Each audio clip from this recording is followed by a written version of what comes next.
लूका 10 उसकी 17 से 19। वो 70 आनंद से कहने लगे, हे प्रभु, तेरे नाम से दुष्ट आत्माएं भी हमारे वश में। उसने उनसे कहा, मैं शैतान को बिजली की नाई स्वर्ग से गिरा हुआ देख रहा था। देखो, मैंने तुम्हें सांपों और बिच्छुओं को रौंदने का और शत्रु की सारी सामर्थ पर अधिकार दिया, किसी वस्तु से तुम्हें कुछ भी नुकसान नहीं। ये यीशु मसीह कहता है, ये तुम्हारे लिए क्या है? घोषणा।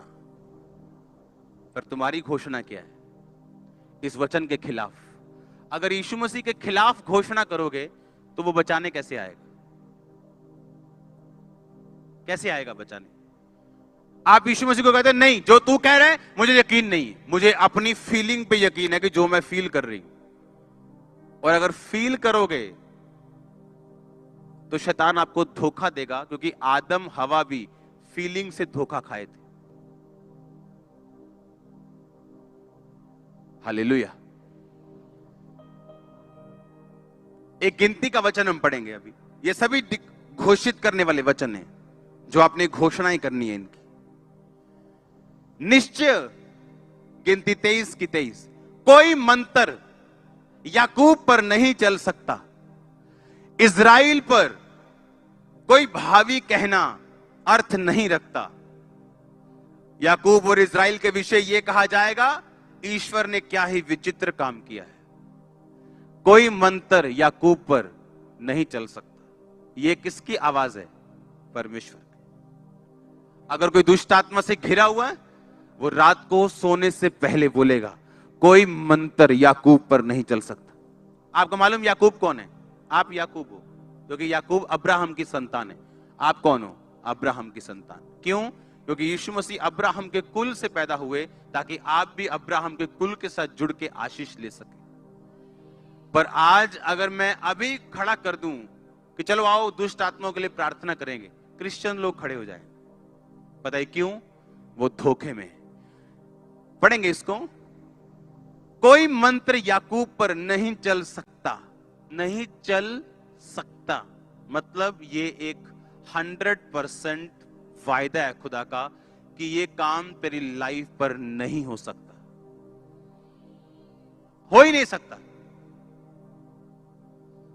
अगर कोई दुष्ट आत्मा से ग्रसित है यीशु मसीह को मानने के बाद भी, वो रात को सोने से पहले बोलेगा, कोई मंत्र याकूब पर नहीं चल सकता, कोई मंत्र मुझ पे नहीं चल सकता। देखो दुष्ट आत्मा मेरे वश में है, किसी चीज से मुझे नुकसान नहीं होगा। वो रोज बोल के सोएगा, मेरी मैरिज लाइफ पे इसका नुकसान नहीं होगा, मेरे शरीर पर इसका नुकसान नहीं होगा। अगर सिर दर्द कर रहा है, मेरे सिर पे इसका कोई नुकसान नहीं होगा। शैतान सिर दर्द को बढ़ा दे चाहे, पर वो 2-4 दिन बढ़ा सकता है, उसके बाद उसे जाना पड़ेगा। लेकिन हमारी घोषणा क्या है? आप जानते, कुछ लोग अच्छे होने के बावजूद बिजनेस में कभी कामयाब नहीं हुए। अगर उनका बिजनेस सही भी चल रहा हो, पूछो कैसे चल रहा है, ठीक है यार, इन्ना वधिया नहीं का, ताकि कोई पैसे ना मांग लवे, मम्मी उधार ना मांग लवे, कह ही ना दे काका चीज लाया। इस चक्कर में अपने मुंह से गलत घोषणा करते, और जब घोषणा गलत हो जाएगी तो आप अपनी घोषणाओं के फल हो।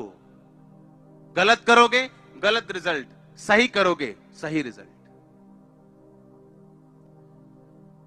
लिखा, कोई मंत्र, कोई जादू, कोई टोना याकूब पर चल ही नहीं सकता, पॉसिबल ही नहीं है।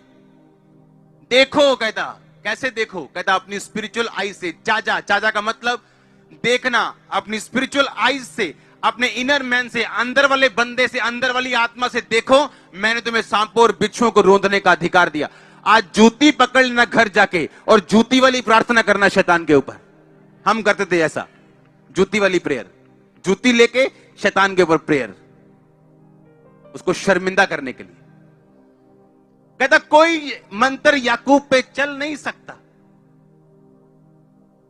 पर अगर आप इस घोषणा से वाकिफ नहीं है तो मंत्र चलेगा, क्योंकि आपको मालूम ही नहीं आपका अधिकार क्या है। शैतान आएगा, मंत्र मारेगा आप पे, आपका सिर दर्द शुरू होगा, आप कुछ नहीं बोलोगे, वो बैठा रहेगा, उसको मालूम है ये बंदा आत्मिक अनपढ़ है, इसको कुछ नहीं मालूम, इसको हराया जा सकता है।